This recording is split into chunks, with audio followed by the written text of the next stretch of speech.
오늘 말씀의 제목은 하나님의 부르심이라는 주제를 가지고 우리 함께 말씀을 나누고자 합니다. 우리 성도님들, 우리 옆에 있는 분에게 이렇게 함께 인사를 좀 해볼까요? 참 잘 오셨습니다. 한번 해볼까요? 시작. 참 잘 오셨습니다. 네, 참 잘 오셨습니다.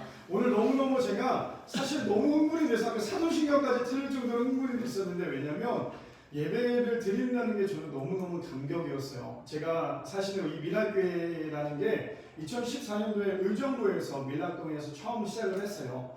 했는데 그때는 정말 지금은 어떻게 보면 교회다운 교회 모습이 좀 되었지만 10년 전에 14년도에 교회를 세웠을 때는 저희가 진짜 청소년 아이들만 데리고 사역을 하다 보니까 뭐 돈도 없고 아무것도 없다 보니까 어떻게 시작을 했냐면 정말 주변에 있는 것들을 주워다가 교회를 하나하나 세우다 보니 어떤 의자랑 뭐 이런 모습들이 하나하나 완벽하진 않았어요.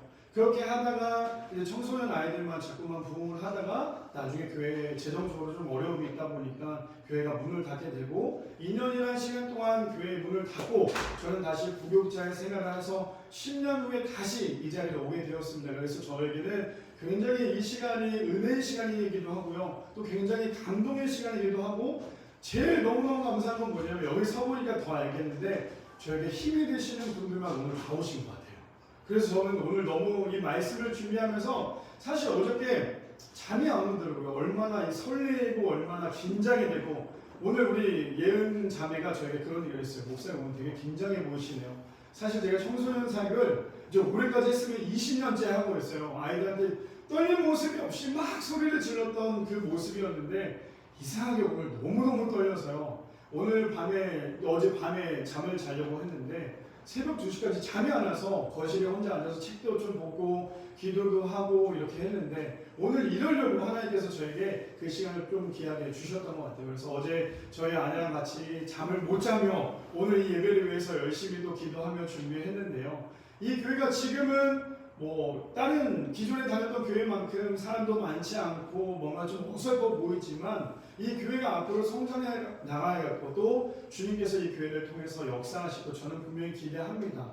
저는 그래서 제가 이 교회를 세울 때에도 그런 마음이었어요. 저는 사실 아마 여기 앉아 계신 분들 저는 다 사역을 해보셨던 분들이고 저는 또 대형교회에서 사역을 오래 했어요. 대형교회에서 사역을 했을 때 제일 많이 배웠던 게 저는 대형교회가 나쁘다라는 말을 절대 하는 것이 아니라 교회들마다 색깔이 있지만 저에게 대형교회의 부흥은 인원이 많이 불어나는 게 부흥이라고 생각을 했어요. 저는 그래서 2010년도부터 사역자로부터 길을 걸었을 때 지금까지도 부흥이 인원이 많아야지만 부흥이라고 생각을 했는데 개척을 다시 준비하면서 미랄교회를 세우는데 하나님께서 저에게 주셨던 말씀이 부흥은 인원이 많아서 부흥이 아니라 한 사람이 변화됐을 때 그게 정말 큰 부흥이야 라는 메시지를 주셨어요.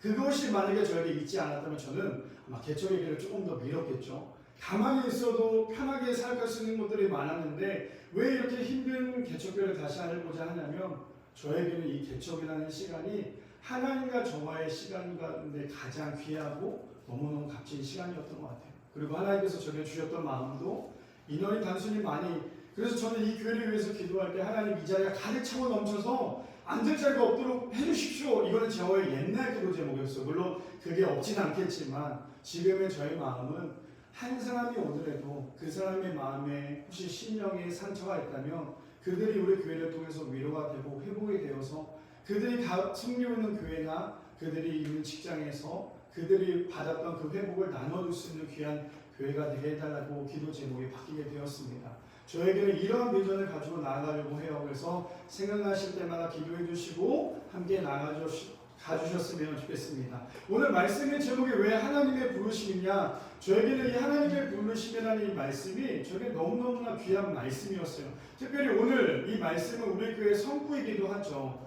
우리가 하나 죽어야지만 다시 살아갈 수 있는 그 하나님이라는 미랄을 가지고 우리가 오늘 함께 말씀을 나누려고 하는데 그 중에서도 우리가 올해 한 해 동안에 회복이라는 주제를 가지고 또 나아가요. 그래서 우리가 어떻게 올해를 살아가야 하는지 또 이번 주를 살아가야 하는지 우리 함께 말씀을 통해 나눠봤으면 좋겠습니다.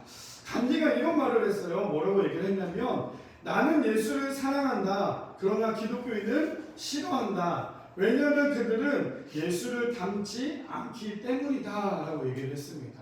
저는 이 이야기를 들었을 때 너무너무나 마음이 애렸어요. 왜냐하면 간디는 너무나 잘 알다시피 많은 사람들로부터 영향을 줬던 사람이기도 하죠. 근데 이 사람이 나는 예수를 사랑하지만 나는 기독교인들을 사랑하지 않아. 왜냐하면 기독교인들은 예수님을 닮아가려고 원하지 않기 때문이야. 우리 모두가 그런 말을 많이 하죠. 마라나타, 주 예수의 오시옵소서. 나는 죽기를 원합니다. 나는 죽고 천국에 가기를 원합니다. 나는 주님의 은혜 가운데 살아가기를 원합니다. 라고 막상 이야기를 하지만 막상 우리가 내일 죽는다고 하면 제일 먼저 하는 거 하나님 살려주십시오일 거예요. 왜요? 우리의 마음이 나는 주님에 대한 확실한 믿음이 있지만 내가 정말 죽고자 하는 마음이 생각보다 크지 않기 때문이라는 거예요. 말로는 마라나타, 마라나타라고 얘기하지만 실질적으로 마라나타가 아니에요. 왜요? 우리의 삶 가운데 믿음의 확신이 없기 때문이에요. 근데 오늘 간디가 뭐라고 얘기해요? 나는 예수를 사랑한다. 그러나 기독교인은 싫어한다. 왜냐하면 그들은 예수를 닮지 않기 때문이다. 교회를 다닌다고 해서 모두 다 구원받는 것도 아니에요. 교회를 다닌다고 해서 모두 다 예수님을 사랑하지 않아요. 교회를 다닌다고 해서 모두가 신앙인이 아니라 교회를 다닌다면 내가 정말 예수님을 닮기를 소망해야 되고 소원해야 되는 것이 우리의 삶이 되어야 한다는 거예요. 우리 그런 거 있죠. 나는 교회를 열심히 다녀요. 10년, 20년, 30년 교회를 다니지만 막상 교회 문을 나가는 순간 언제 내가 교회를 다니냐는 식으로 그러한 삶을 살고 있다면 내가 오늘 드려지는 이 예배를 다시 한 번 더 점검해 봐야 할 필요가 있다는 거예요. 간디가 그렇게 이야기를 했다면 내 주변에 있는 모든 사람들이 나를 보는 그 시선이 얼마나 더 그러겠냐라는 거죠. 그래서 오늘 본문을 통해서 우리 함께 말씀을 나누기를 원하는데요. 우리 세 가지로 함께 말씀을 나누기를 원합니다. 첫 번째로는 하나님의 부르심에 순종하기 위해서는 다른 신을 섬겨서는 안 된다라는 거예요. 아니 왜 나는 하나님의 부르심에 순종하는데 무슨 다른 신을 섬기냐라고 얘기를 하고 있는데 아마 오늘 이 말씀을 통해서 우리가 하나님을 정말 제대로 섬기고 있었는지 아니면 내가 여전히 다른 신을 섬기고 있었는지 함께 좀 나의 신앙을 점검하는 귀한 시간이 되기를 소망합니다. 특별히 오늘 첫 번째 우리가 10계명 첫 번째, 두 번째, 세 번째 아시죠? 하나님께서 사람에게 절대로 하지 말라라는 그 우상에 대해서 함께 나누기를 원하는데요. 10계명 첫 번째는 이렇게 이야기합니다. 죄를 너는 나 외에 다른 신들을 내게 두지 말라. 하나님께서 가장 싫어하고 가장 용서하지 못하는 것이 있어요. 뭐냐면 우리가 죄를 짓고 잘못했을 때 하나님 나의 모든 죄들을 용서해 주십시오라고 고백할 수 있지만 하나님께서 용서하지 않는 딱 하나가 있습니다. 그것이 무엇이냐면 하나님 외에 다른 신을 섬기는 거예요.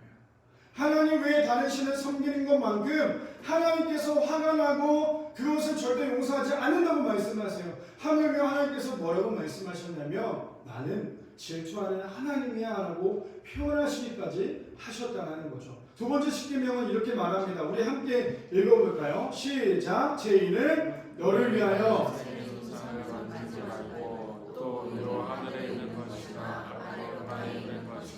땅 아래 물속에 있는 것에 어떤 형상도 만들지 말며 그것들에게 전하지 말며 그것들을 섬기지 말라라고 얘기하고 있어요. 두 번째 10계명에 보니까 뭐라고 얘기해요? 위에 있는 거와 바닷속과 땅에 있는 모든 것들을 만들지 한마디로 종합하자면 딱 하나죠. 만들지 말라라는 거예요. 우리 그런 거 있죠. 제가 청소년 생활을 하다 보니까 아이들이 아주 쉽게 접하고 있는 것 중에 하나가 뭐냐면 타로나 아니면 신문을, 물론 애들은 신문을 보지 않겠지만 핸드폰을 통해서 2024년도는 무슨 해일까, 나에게는 어떠한 일이 정해질까, 뭐 하물며 하나님을 믿는 사람들 중에서도요, 아침에 눈을 떠서 이렇게 펴요. 오늘 나에게 어떤 말씀을 줄까? 이렇게 이야기하시는 분들도 있다라는 거예요. 근데 하나님께서 말씀하시는 건 뭐냐면요, 나 외에 어떠한 모습과 형상도 만들지 말래요. 아, 이거 내가 의미 두지 않으면 되잖아요. 의미 두지 않는 것조차도 만들지 말래요. 왜요? 사람의 마음은요, 두 가지밖에 없어요. 하나님의 마음이냐, 마귀의 마음이냐. 근데 우리가 뭐 이 정도는 괜찮겠지, 뭐 이 정도 타협하는 건 괜찮겠지, 하나님 앞에 타협하는 그 순간부터 우리의 신앙은 하나님을 향해 있는 게 아니라 마귀를 향해 있는 그런 신앙이 될 수밖에 없다는 거예요. 오직하면 10계명 두 번째 뭐라 그래요? 하늘에 있는 거와 물속에 있는 거와 땅에 있는 모든 것들 중에 아무것도 만들지 말래요. 그렇다면 하나님 말고 우상이 뭘까? 아주 쉽게 표현하자면 저는 아이들에게 이렇게 얘기를 해요. 우상은요, 하나님보다 먼저 되는 거예요. 내가 아침에 눈을 떠서 핸드폰을 보고 있다면 핸드폰이 하나님보다 먼저 되는 거예요. 아침에 눈을 떠서 물론 화장실은 갈 수 있겠죠. 근데 아침에 눈을 떠서 내가 먼저 뭘 하고 있느냐에 따라서 우리의 인생에 과연 나는 어떤 것이 가장 먼저인지를 알 수 있다는 거예요. 근데 내가 아침에 눈을 뜨자마자 기도를 하고 있다면, 내가 아침에 눈을 뜨자마자 말씀을 보고 있다면 우리의 삶에 가장 먼저는 하나님이 될 수 있다는 거예요. 근데 우리는 너무나 쉽게 생각해요. 신앙생활하면서 나는 교회 이만큼 다녔고 나는 이 정도는 괜찮을 거야. 근데 그 괜찮을 거야가요, 죄는 우리에게 크게 다가오지 않아요. 죄는요 아주 조그맣게 우리의 몸속에 살짝 우리의 심령에 살짝 들어와요. 들어오고 난 다음에 그 작은 죄가 우리를 나중에 집어삼키더라는 거예요. 그래서 우리는 하나님 없이 살아가는 거, 하나님 없이 잘 되는 거 복된 인생 아니에요. 하나님 없는데 물질의 충만이고 건강의 충만이라면 이건 저주의 인생이라면, 하나님이 있는데 나의 삶 가운데 물질이 조금 부족할 수 있고 몸이 아프다면 그거는 축복이라는 거. 왜요? 하나님을 바라볼 수 있는 기회가 주어지기 때문이에요. 그럼 제가 우리 성도님들에게 이렇게 한번 질문해 봤으면 좋겠어요. 살아가면서 가장 기도 많이 할 때가 언제세요? 나에게 물질의 축복이 왔을 때? 아니면 나에게 가장 좋은 것들이 있을 때? 그때 기도를 제일 많이 하세요? 아니면 내가 오늘 아침에 눈을 뜨는 것조차도 힘들 정도로 몸이 아프거나 재정적으로 어려워서 정말 숨이 칼딱칼딱 거릴 정도로 힘이 들 때 언제 하나님께 더 많이 기도하시고 더 많이 찾으세요? 아마 대부분의 사람들이 가장 힘들 때 하나님을 많이 찾을 것 같아요. 물론 많이 축복을 받았을 때도 하나님을 찾는 것이 복이라면 나에게 있어서 가장 힘들 때 하나님을 찾는 경우도 많다는 거예요. 근데 제일 중요한 건 뭐냐면 하나님 앞에 가까이 갈 때 때로는 나에게 다가오는 그 고난이 나를 살릴 수 있는 원동력이 될 수 있고 하나님 앞에 나갈 수 있는 귀한 삶이 될 수 있다는 거예요. 그래서 하나님께서 두 번째로 뭐라고 얘기를 하냐면 하늘에 있는 것과 물 속에 있는 것과 바닷속, 이걸 한마디로 말해서 나 외에 다른 것도 만들지 말라라는 거예요. 우리 그러면 집에 가서 한번 살펴보세요. 내가 하나님 말고 혹시 우상 숭배를 하고 있는 것들이 있는지, 그냥 내 자신 한번 돌아보세요. 내가 하나님보다 먼저 했던 것들이 있는지 한번 좀 살펴보는 귀한 시간이 되었으면 좋겠습니다. 세 번째로는 이렇게 얘기해요. 우리 함께 세 번째 읽어볼까요? 시작! 제3은 너는 자, 세 번째가 정말 중요한데 그게 뭐냐면요, 하나님의 이름을 망령되이 일컫지 말라. 그 말은 뭐냐면 하나님의 이름으로 하는 모든 것들, 교회에서 가장 상처 많이 받을 때도 나는 주님의 이름으로 뭔가 하고 있어요. 그리고 또 앞에서 섬기는 사람들이 상처를 제일 많이 받죠. 왜냐하면 사람들이 봤을 때 저 너무 부족해, 너무 약해라고 얘기하기 때문에 앞에 있는 사람들이 상처를 제일 많이 받기도 해요.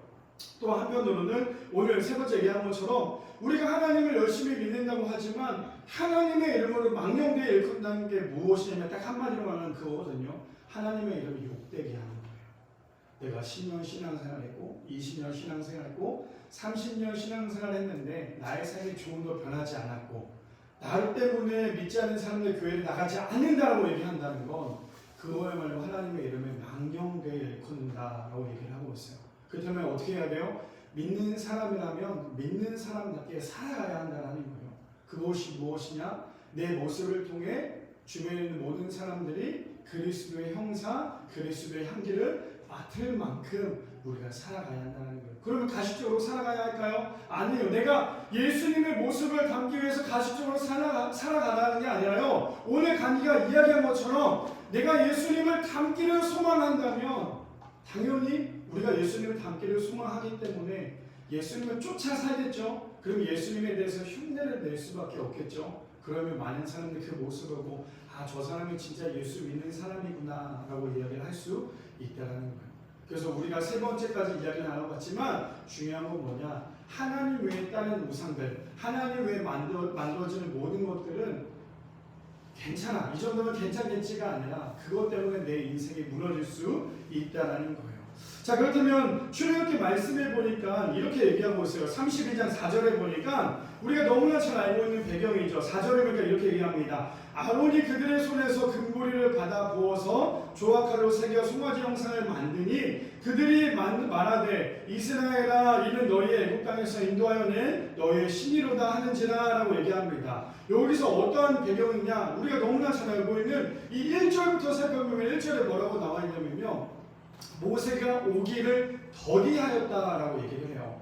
모세가 오기를 더디하니까 이 사람들이 어떻게 하고 있냐, 지금 보여주지 않는 것 때문에 너무 두려운 거예요. 그러니까 모세와 함께 사역을 했던 아론을 통하여서 지금 하고 있는 게 뭐예요? 금송아지의 우상을 만들고 있다는 거예요. 저는 오늘 이 메시지를 통해서 어떠한 말씀이 저에게 강하게 왔냐면, 우리가 기도할 때 있죠. 하나님, 지금 나의 삶 가운데 이것이 너무너무 필요해요. 저는 사실 개척을 기도하면서 준비하면서 하나님, 저는 이 의자가 필요해요. 저는 지금 이게 필요해요. 기도할 때마다 하나님께서 응답하시더라는 거예요. 근데 중요한 건 뭐냐면요, 기도하는데 응답이 되지 않는다고 내가 먼저 앞서면 이러한 꼴이 된다는 거예요. 내가 신앙생활 하는데 하나님의 임재를 경험하지 못한다고 해서 하나님보다 앞서면서 내가 먼저 행동을 한다면 지금 이런 모습이 될 수밖에 없다는 거예요. 지금 이 이스라엘 백성도 어떤 사람이에요? 하나님께서 선택하신 하나님의 백성들이었다는 거예요. 그런데 그런 백성인데도 불구하고 그들이 했던 행동은 뭐예요? 보이지 않는 것 때문에, 모세가 오지 않는 것 때문에 지금 아론을 통하여서 금송아지를 만들어 자신들의 신으로 섬기고 있는 어리석은 행동을 하고 있다는 거죠. 그러면서 24절에 보니까 또 이렇게 보고 있습니다. 계속 내용은 이어져요. 내가 그들에게 이르기를 금이 있는 자는 빼내라 한즉 그들이 그것을 내게로 가져왔기로 내가 불에 던졌더니 이 송아지가 나왔나이다. 지금 어떠한 상황이에요? 모세가 지금 아론에게 얘기하고 있어요. 질타하고 있죠. 근데 아론이 뭐라고 핑계를 대냐면 금을 던지니까 금송아지가 나왔다라고 얘기하고 있어요. 신앙생활에 가장 조심해야 될 것 중에 하나가 뭐냐면 핑계예요. 내가 이렇게 했는데 이렇게 하니까 이렇게 내 상황이 이럴 수밖에 없으니까 핑계되는 거예요. 하나님보다 먼저 되는 것들이 앞서니까요, 자꾸만 우리의 삶 가운데 핑계를 낼 수밖에 없다라는 거예요. 지금 아론이 행했던 건 뭐예요? 지금 보이지 않는, 하나님을 보이지 않고 사람들로부터 마음이 쫄리니까 하고자 하는 것들이 뭐였냐면, 지금 사람들로 인해서 금송아지를 만들었어요. 그걸로 인해서 모세가 화를 내니까 아주 어리석게 이렇게 얘기하죠. 이 송아지가 나왔나이다 라고 얘기를 하고 있어요. 우리의 삶 가운데 하나님보다 먼저 되는 것들이 있다면 우리의 삶은 당연히 핑계되는 삶이 될 수밖에 없다라는 거예요.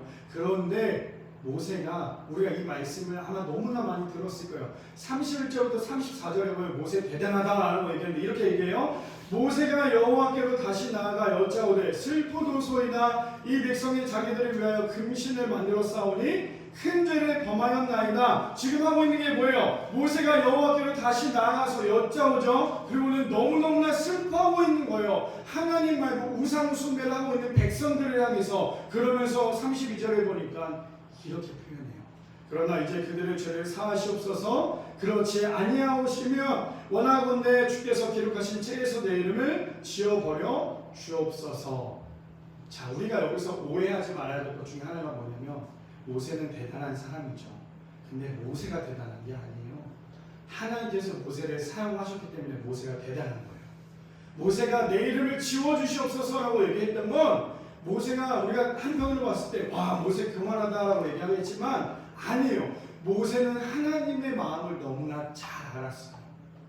하나님께 이렇게 투정 부렸어도 하나님께서 자신의 이름을 지우지 않을 거라는 걸 모세는 너무나 잘 알았다는 거예요. 그래서 어떻게 얘기해요? 33절 34절에 보니까 이렇게 얘기합니다. 여호와께서 모세에게 이르시되 누구든지 내게 범죄하며 내가 내 측에서 그를 지워버리라. 이제 가서 내가 내게 말한 곳에서 백성을 인도하라. 내 사자가 내 앞서 가리라. 그러면 내가 보응할 날에는 그들의 죄를 보응하리라 라고 얘기하고 있습니다. 모세의 마음은요, 하나님의 마음을 너무나 잘 알았던 그러한 마음으로 하나님께 이야기했다라는 거예요. 그렇다면 우리의 신앙 가운데, 우리의 삶 가운데 과연 우리는 예수를 섬기고 있는지, 아니면 예수 위에 있는지, 믿는다고 하면서 우리의 기도는 마치 예수님께 명령을 하고 있는지 한번 좀 고민해보는 귀한 시간이 되었으면 좋겠어요. 우리의 기도는요, 하나님 마음에 합한 기도는 하나님이 원하시는 기도를 하는 것이 기도지, 내가 달라고 구하는 거 물론 너무나 중요해요. 구해야죠. 그래야 받기 때문에. 근데 중요한 건 뭐냐, 하나님을 마치 나의 종처럼 부려먹고 있지는 않은지 한번 고민해 봤으면 좋겠어요.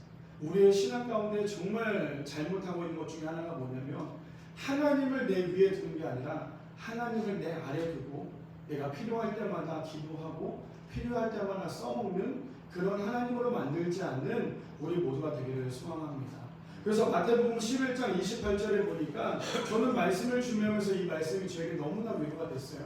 이렇게 얘기합니다. 수고하고 무거운 짐진 자들아 다 내게 오라, 내가 너희를 쉬게 하리라 라고 얘기하고 있습니다. 우리의 인생은 완전히 죽어야 합니다. 왜냐하면 죽는 것만큼 부담이 아니라 기쁨이기 때문이라는 거예요. 왜 우리가 하나님께 맡기지 못해요? 우리가 가진 것을 우리가 가진 것을 내어놓지 못하고 있기 때문이라는 거예요. 근데 수고하고 무거운 짐진 자들을 다 내게 오래요. 그럼 예수님께서 어떻게 하네요? 쉬게 하신다라고 말씀하셨어요. 우리가 신앙생활하면서 이 말씀을 경험해봤다면 아마 하나님은 나에게 어떤 하나님이라는 게 정리가 됐지만, 아직도 내가 이 말씀을 경험해보지 못했다면 하나님을 착각하며 살아갈 수 있는 것이 우리의 모습이 될 수 있다는 거예요.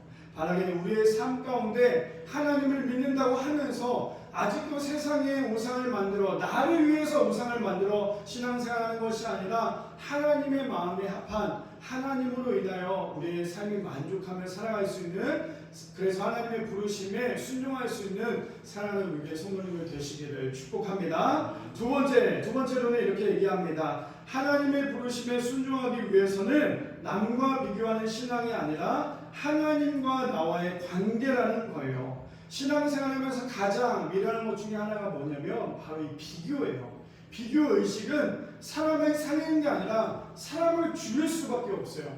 근데 제가 개척을 하면서 가장 힘들었던 것 중에 하나가 뭐냐면 제 삶 속에, 제 마음 속에 이 비교의식이 끊임없이 있었다라는 거예요. 제가 그러다 기도하는 중에 하나님께서 어떤 마음을 주셨냐면 딱 한 말씀 하시더라고요. 하나님, 저 교회는 이렇고요, 저 교회는 이렇고, 저 교회는 이런데요, 하나님 어떻게 해요? 라고 기도를 했더니 하나님께서 뭐라고 말씀하셨냐면 너나 잘해, 이렇게 말씀하시더라는 거예요. 저는 교회끼리 비교하면서 살아왔던 시간이 너무 많았던 것 같아요. 교회는 좀 이래야지, 교회는 좀 이렇게 성장해야지, 좀 교회는 이런 모습이어야지, 이것이 저의 모습이었다는 거예요. 근데 하나님께서 저에게 주셨던 모습이 뭐냐면 너나 잘해 라는 마음이었다는 거예요. 비교를 하면 할수록요, 사람이 교만해질 수밖에 없어요. 신앙생활도 마찬가지고 사람과의 관계에서도 마찬가지예요. 저 사람과 자꾸 비교하다 보면 우리는 자꾸만 교만해질 수밖에 없는 게 우리의 삶이라는 거예요. 신앙도 마찬가지거든요. 저 사람 찬양 좀 잘하지, 본인은 얼마나 잘한다고. 저 사람 설교 좀 잘하지, 본인은 얼마나 설교 잘한다고. 비교의식을 통해서 우리의 삶이 자꾸만 무너질 수밖에 없다라는 거예요. 그래서 디모데전서 1장 12절에서 14절에 보면 사도 바울이 이런 고백을 합니다. 우리 12절 읽어볼까요? 시작! 나를 능하게 하신 그리스도 예수 우리 주께 내가 감사함은 나를 충성되이 이르려 내게 직분을 맡기심이니 라고 얘기합니다. 사도 바울이 12절에 나를 능하게 하신 그리스도 예수라고 얘기를 하고 있어요. 다른 사람을 얘기하는 게 아니라 사도 바울은요, 사람들을 비교하지 않았어요.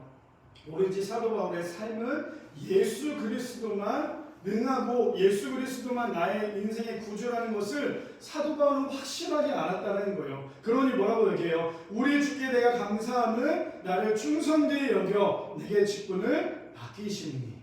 그래서 교회의 직분은요, 사람이 주는 것 같죠. 가장 직분이 힘들 때가 언제인지 아실 거예요. 여기 계신 분들은 다 직분 해봤잖아요. 저는 또 사역자로서 직분을 세워야 되는데 가장 힘들 때가 언제인지 아시죠? 12월 달이에요. 11월 때부터 12월 때까지 보면 내가 이 사람을 직분자로 세워야겠다라고 하면 대부분 사람들이, 착한 사람들은요, 한번 기도해 볼게요 라고 해요. 근데 조금 덜 착한 사람들은요, 아예 피해버려요. 왜냐면 그 직분이 자기에게 너무 부담스럽거든요. 근데 사역자가 그 직분을 세울 때 그냥 단순히 내가 저 사람이 좋으니까 세우는 것도 있겠지만, 물론 그러면 아니겠지만 사역자는 기도하면서 세운다는 거예요. 근데 사도 바울은 확실하게 알았어요. 어떻게 해요? 나를 능하게 하신 그리스도가 나에게 직분을 감당하게 하셨다는 것을 알았다는 거예요. 왜요? 13절에 보니까 이렇게 표현합니다. 내가 사도 바울이 전에는 비방자요 박해자요 폭행자였으나 도리어 긍휼을 입은 것은 내가 믿지 아니할 때에 알지 못하고 행하였음이니라 라고 얘기하고 있어요. 사도 바울 훌륭하죠. 사도 바울 같은 인생 살아야 돼요. 근데 사도 바울은 예수님을 믿기 전에 어땠어요? 예수님을 믿는 사람을 박해했던 사람이었어요. 한마디로 말해서 기독교에서 봤을 때 사도 바울은 너무너무 힘들었던 사람이죠. 근데 그가 예수님을 만나니까 어떠한 고백을 하냐면요. 14절, 15절 이렇게 얘기를 하고 있는데 14절에 이렇게 얘기합니다. 우리 주의 은혜가 그리스도 예수 안에 있는 믿음과 사랑과 함께 넘치도록 풍성하였도다. 믿보다 모든 사람이 받을 만한 이 말이여 그리스도 예수께서 죄인을 구원하시려고 세상을 임하셨다 하였도다. 죄인 중에 내가 괴수니라. 사도 바울이 내가 죄인 중에 괴수니라라고 고백할 수 있었던 이유는요, 사랑과 비교하지 않았어요. 오로지 자신의 삶에는 예수 그리스도만 있었기 때문에 그 말이 가능했다는 거예요. 이제 앞으로 제가 회복이라는 주제를 가지고 다음 주에는 이제 개인 회복이라는 주제가 계속 나갈 텐데 사도 바울이라는 인물을 가지고 나갈 거예요. 우리의 삶에 사도 바울처럼 예수님을 만났는지 안 만났는지 확인할 수 있는 방법은 딱 하나예요. 내가 정말 예수님을 뜨겁게 사랑하느냐, 아니면 정말 내가 내 인생이 바뀌어 있느냐. 그런 말 많이 하죠. 사람은 절대 고쳐 쓰는 게 아니다. 진짜더라고요. 사람은 고쳐 쓰는 게 아니에요. 근데 예수님을 만나면 고쳐지더라는 거예요. 사도 바울의 고백은 뭐예요? 내가 죄인 중에 괴수니라. 우리 신앙생활 할 때 나는 의인이에요. 나는 하나님 잘 믿는 사람이에요. 우리가 말을 잘할 수 있어요. 물론 중요해요. 근데 더 중요한 건 뭐냐면 진짜 하나님을 만나고 진짜 하나님의 은혜와 사랑을 안다면요, 내가 죄인을 더 잘 아는 거예요.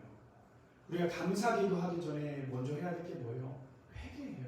내가 하나님 앞에, 우리 모두 다 일주일 동안 죄 안 지은 사람 손 들어보세요라고 하면 아마 여기 있으신 분들 손 아무도 안 들고. 근데 참 신기한 건 우리보다 청소년 아이들이 훨씬 낫다라는 거예요. 왜냐면 청소년 아이들은 일주일 동안 죄 안 지은 사람 손 들어봐 이러면 애들 손 다 들어요. 희한하게.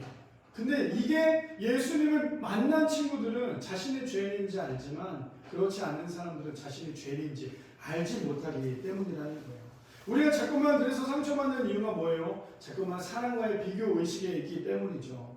교회를 개척하면서 제일 많이 회개했던 부분이 아까 말씀드렸던 것처럼 다른 교회와 계속 비교를 했다라는 거예요. 그러나 하나님께서 주셨던 마음은 이제 너네 교회만 잘해 라고 말씀을 하시더라는 거예요. 제가 사실은 교회를 개척하면서 기도하면서 하나님, 일정 때는 애들만 듣고 개척을 했는데 이제 또 다시 개척을 해야 되는데, 사실 저는 일산에 뭔가 있지 않아요. 근데 일산에 개척을 해야 하는데 하나님 개척 멤버도 없는데 어떻게 하면 좋을까요? 라고 기도를 했어요. 근데 우리 여기 앞에 앉아있는 2명의 우리 청년들이 추석날 찾아왔어요. 저한테. 또 저랑 계속 소통을 했고 제가 너무너무 아끼던 우리 두 청년이었어요. 근데 이 청년이 2명이 저에게 추석날 제가 섬기고 있었던 교회를 찾아와서 이렇게 저런 얘기를 하다가 저에게 그런 얘기를 하는 거예요. 목사님 개척하시면 저 그 교회 갈 거예요 라고 얘기하는 거예요. 사실 저는 죄송해요. 전 안 믿었어요. 왜냐면 제가 의정부에서 개척했을 때 저 개척합니다 라고 얘기했었거든요. 사람들이 다 온다고 그랬어요. 그래서 사실 의자가 부족하면 그때 120석이었어요. 지금은 30석밖에 안 되는데 120석인데 사람들이 너무 많이 오면 어떡하지 너무 걱정을 했어요. 주일날 딱 예배를 드리고 문 앞에 서 있는데 한 명도 안 오는 거예요. 와, 이게 어떻게 이럴 수가 있지? 그래서 사람을 믿는 게 아니구나 라는 거에 아주 큰 교훈을 얻었는데 우리 두 친구가 저에게 얘기를 하는 거예요. 목사님 개척을 하면 목사님 교회 가겠다고. 한편으로는 저에게 너무 힘이 됐어요. 너무 고맙다고 했고 또 저에게 너무 천군만마 같은, 왜냐면 함께 찬양팀으로 섬기면서 함께 신앙생활을 했기 때문에 너무 귀했는데 어제 와서 또 2시간 동안의 이야기를 하면서 우리 혜웅 형제가 저에게 이런 얘기를 하는 거예요. 뭐라고 얘기를 했냐면, 목사님 저는요 개척한다고 하셨을 때 이 교회에 온다고 했을 때 아무 생각 없었어요. 저 그냥 가야 되겠구나라고만 생각을 했어요 라고 얘기를 하는 거예요.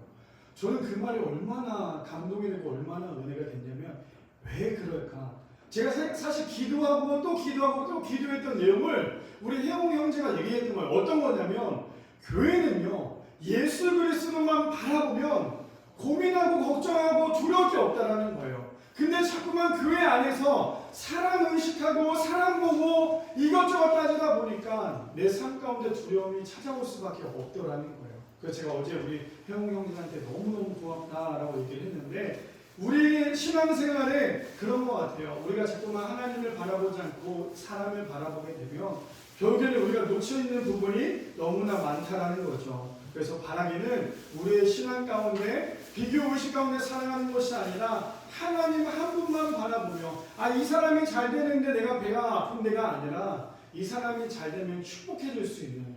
그래서 저는 그래요. 우리 교회 성도님들이 오셨을 때 마음 편히 신앙생활 하다가 내가 다른 교회 가고 싶어요 라고 얘기한다면 저는 마음 편하게 보내줄 거예요. 물론 한쪽 가슴은 아프겠지만 마음 편하게 보내주고 싶은 이유가 뭐냐면, 사역을 해보니까요 가장 마음이 아팠던 것 중에 하나 그거더라고요. 내가 교회를 옮기는데 눈치를 봐야 돼요. 성도들의 눈치를 그렇게 뭐가 있어요. 안 맞으면 옮기면 되는 건데 옮길 때마다 눈치를 봐요. 담당 사역자에게 아주 죄인인 것처럼 얘기를 해야 돼요. 저는 그 모습이 너무너무 마음이 아프더라고요. 그래서 우리 교회만큼만은 우리 교회에서 신앙생활 하다가 혹시 저랑 안 맞거나 나는 여기가 아니라 다른 데 가고 싶다고 한다면 이야기했을 때 축복하며 보내줄 수 있는 그런 미랄교회가 되려고 하고 있으니까 함께 기도해주며 나가시는 우리 모두가 되기를 축복합니다. 마지막 세 번째, 짧게 하고 마칠게요. 세 번째 이렇게 얘기하죠. 우리 인생이 값진 이유는요, 예수님께서 우리를 위해 대신 죽으셨고 우리를 부르셨기 때문이라는 거예요. 갈라디아서 2장 20절 말씀에 보면 이렇게 얘기합니다. 내가 그리스도와 함께 십자가에 못 박혔나니 그런즉 이제는 내가 사는 것이 아니요 오직 내 안에 그리스도께서 사시는 것이라. 이제 내가 육체 가운데 사는 것은 나를 사랑하사 나를 위하여 자기 자신을 버리신 하나님의 아들을 믿는 믿음 안에서 사는 것이라 라고 얘기하고 있습니다. 우리의 인생이 복된 인생이고 값진 인생인 이유가 뭐냐면요, 나를 위해 죽으신 분이 예수 그리스도이시기 때문이라는 거예요. 나의 인생의 값진 인생인 이유가 뭐냐면요, 하나님께서 나를 부르셨기 때문에 우리의 인생은 값진 인생이 될 수 있다는 거예요. 올해 미랄교회 표어가요, 히브리서 12장 2절 말씀인데 이렇게 얘기합니다. 우리 함께 다 같이 표어 읽어볼까요? 시작! 믿음의 주여 또 온전하게 하시는 이 예수를 바라보자. 그는 그 앞에 있는 기쁨을 위하여 십자가를 참으사 부끄러움을 개의치 아니하시더니 하나님 보좌 우편에 앉으셨느니라. 아멘. 여기서 2절에 보니까 예수를 바라보자예요. 진정한 회복은 다른 것에 있는 것이 아니라 내가 이만큼 봉사하고 있고 내가 이만큼 뭘 하고 있다가 아니라 진짜 회복은 예수님을 바라보는 거라는 거예요. 바라긴 우리의 삶 가운데, 우리 성도님들의 삶 가운데 예수님을 온전히 바라보며 나가는 귀한 우리 모두가 되기를 소망합니다. 그렇다면 마지막으로 교회가 무엇일까요? 사실 교회가 한국교회가 처음에 시작했을 때 많은 사람들로부터 많은 은혜도 받았고 많은 사람들이 좋아했고 많은 사람들이 사랑했던 이유는요, 교회는 가난한 사람들의 편에 서 있었다라는 거예요. 교회는요, 없는 사람들의 편에 서 있었던 게 교회였다라는 거예요. 근데 어느 순간부터 지금 왜 세상이 교회를 향해 욕하고 있습니까? 예전에는 없는 사람, 힘들고 가난한 사람 편에 서 있던 게 교회였다면 지금 교회는요, 있는 사람 편에 서 있는 게 교회이기 때문이에요. 교회 안에서도 내가 어떤 사람인지, 내 직분이 뭐였지 자꾸만 나를 드러내다 보니까 어느 순간부터 교회의 힘을 잃어버리고 만 게 바로 이 교회가 되었다라는 거예요. 저는 그래서 오늘 말씀을 준비하면서 찬양 중에 하나님의 부르심이라는 찬양이 제 마음속에 오늘 아침에 씻으면서도 이 찬양을 참 많이 들었어요. 우리 가사를 먼저 한번 들어보면 이렇게 합니다. 하나님의 부르심에는 후회하심이 없네. 내가 이 자리에 선 것도 주의 부르심이다. 하나님의 부르심에는 결코 실수가 없네. 나를 부르신 하나님의 신실하심을 믿네. 작은 나를 부르신 뜻을 나는 알 수 없지만 오직 감사와 순종으로 주의 길을 가리라. 때론 내가 연약해져도 주님 날 도우시니 주의 놀라운 그 계획을 나는 믿으며 살리. 날 부르신 뜻 내 생각보다 크고 날 향한 계획 나의 지혜로 측량 못하나 가장 좋은 길로 가장 완전한 길로 오늘도 날 이끄신 믿네. 찬양의 가사가 저에게는 이 한 달 동안 교회를 준비하는 그 시간 동안 너무너무 위로가 되고 회복이 되었던 시간인 것 같아요. 오늘 본문을 현대인의 성경을 보니까 이렇게 얘기를 하고 있어요. 이 말씀만 읽고 이제 마칠 텐데 이렇게 얘기를 합니다. 뭐라고 얘기하냐면요. 내가 분명히 너희에게 말한다. 하나의 밀이 땅에 떨어져 죽지 아니하면 하나 그대로 있지만 그것이 죽으면 많은 열매를 맺는다 라고 얘기하고 있어요. 내가 분명히 말한다예요. 예수님께서 제자들에게 내가 분명히 말한다. 하나의 밀이 땅에 떨어져 죽지 않으면 많은 열매를 맺을 수 없다라고 얘기하고 있어요. 우리가 신앙생활하면서 자꾸만 힘든 이유가 뭐예요? 내가 안 죽어서 그래요. 죽는 게 때로는 손해보는 것 같죠? 근데 죽고 난 다음에 하나님께서 모든 것을 채워주신다는 거예요. 그 채워주시는 느낌을 안다면, 그 마음을 안다면 우리가 죽는 것이 복되고 기쁜 일이라는 사실을 기억하는 우리 모든 성도님들 되시기를 축복합니다.